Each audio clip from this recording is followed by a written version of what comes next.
എല്ലാവർക്കും ഇലയും തറയിലേക്ക് സ്വാഗതം. വേനൽ ചൂടിൽ നിന്ന് മനസ്സിനും ശരീരത്തിനും ഒരല്പം കുളിർമ തരാൻ പണ്ട് നമ്മുടെ മുത്തശ്ശിമാർ അടുക്കളയിൽ എപ്പോഴും കരുതി വെച്ചിരുന്ന ഒരു നാടൻ അമൃതുണ്ട്, നമ്മുടെ സ്വന്തം കൂവ കുറുക്കിയത്. ഇന്നത്തെ തലമുറയ്ക്ക് ഇതൊക്കെ അന്യമായി കൊണ്ടിരിക്കുകയാണെങ്കിലും പണ്ട് കാലത്ത് കുട്ടികളുടെ വയറുവേദനയ്ക്കും ക്ഷീണത്തിനുമൊക്കെ അമ്മമാർ ആദ്യം തട്ടിക്കൂട്ടിയിരുന്ന ഒരു ദിവ്യ ഔഷധം കൂടിയായിരുന്നു ഇത്. ശർക്കരയും തേങ്ങാപ്പാലും ചേർത്ത് നല്ല പണ്ടത്തെ തനിമയോടെ ഒരു നാട്ടുകഥയുടെ മധുരവും ചേർത്ത് നമുക്കിന്ന് ഈ കൂവക്കുറുക്ക് എങ്ങനെയാണ് തയ്യാറാക്കുന്നതെന്ന് നോക്കാം. ഇന്ന് ഞാനിവിടെ കൂവക്കുറുക്ക് തയ്യാറാക്കാൻ പോകുന്നത് ശർക്കര ചേർത്തല്ല, പകരം പനം കൽക്കണ്ട് ചേർത്താണ്. അപ്പോൾ കൂട്ടുകാരെ, നമുക്ക് കഥയിലേക്ക് പോകാം. ഇതൊരു യഥാർത്ഥ കഥയല്ലെങ്കിലും ഇതിൽ പറയുന്ന കാര്യം 100% സത്യമാണ്. പണ്ട് തിരുവിതാംകൂർ ഭാഗത്ത് ജീവിച്ചിരുന്ന ഒരു പ്രശസ്തനായ നാട്ടുവൈദ്യന്റെ വീട്ടിൽ നടന്ന കഥയാണിത്.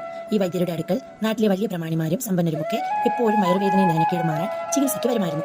വൈദ്യർ അവർക്ക് കൊടുത്തിരുന്ന രഹസ്യമരുന്ന് കറുത്ത മംഗലത്തിൽ വെച്ച കഷായമായിരുന്നു. ഇത് കുടിച്ചാൽ എത്ര കടുത്ത വയറുവേദനയും മാറും.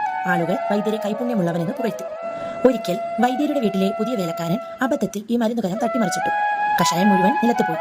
അന്ന് വൈകിട്ട് നാട്ടിലെ ഏറ്റവും വലിയൊരു പ്രമാണി കടുത്ത വയറുവേദനയുമായി വൈദ്യരുടെ അടുത്തെത്തി. മരുന്നുകലം ഒഴിഞ്ഞു കിടക്കുന്നത് കണ്ട് വൈദ്യർ പരിഭ്രാന്തനായി.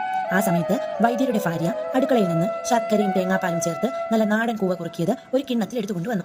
വൈദ്യർ മറ്റൊന്നും ആലോചിക്കാതെ ഈ കൂവ കുറുക്ക് ആ പ്രമാണിക്ക് കഴിക്കാൻ കൊടുത്തു. അത്ഭുതമെന്ന് പറയട്ടെ, കുറച്ച് കഴിച്ചപ്പോഴേക്കും പ്രമാണിയുടെ വയറുവേദന പൂർണ്ണമായും മാറി. അദ്ദേഹം സന്തോഷത്തോടെ വൈദ്യർക്ക് വലിയ സമ്മാനങ്ങൾ നൽകി. പ്രമാണി പോയതിനു ശേഷം വേലക്കാരൻ പേടിയോടെ ചോദിച്ചു, വൈദ്യരെ, ആ കഷായക്കൂട്ടിൽ എന്തായിരുന്നു ചേർത്തിരുന്നത്?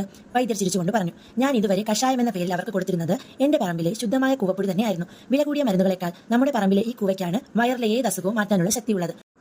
അപ്പൊ നമ്മുടെ കഥ അവസാനിച്ചു. നാട്ടുകഥയാണെങ്കിലും കൂവക്കുറുക്കിനെ പറ്റി പറഞ്ഞ കാര്യങ്ങളെല്ലാം തന്നെ സത്യങ്ങളാണ്. വയറുവേദന മാറാനും ദഹനക്കേട് മാറാനും കൂവപ്പൊടി ഒരു നല്ല ഔഷധം തന്നെയാണ്. അപ്പോൾ ഈ കഥ ഇഷ്ടമായെങ്കിൽ ഞങ്ങളുടെ ചാനൽ സബ്സ്ക്രൈബ് ചെയ്യാനും ഷെയർ ചെയ്യാനും മറക്കരുതേ.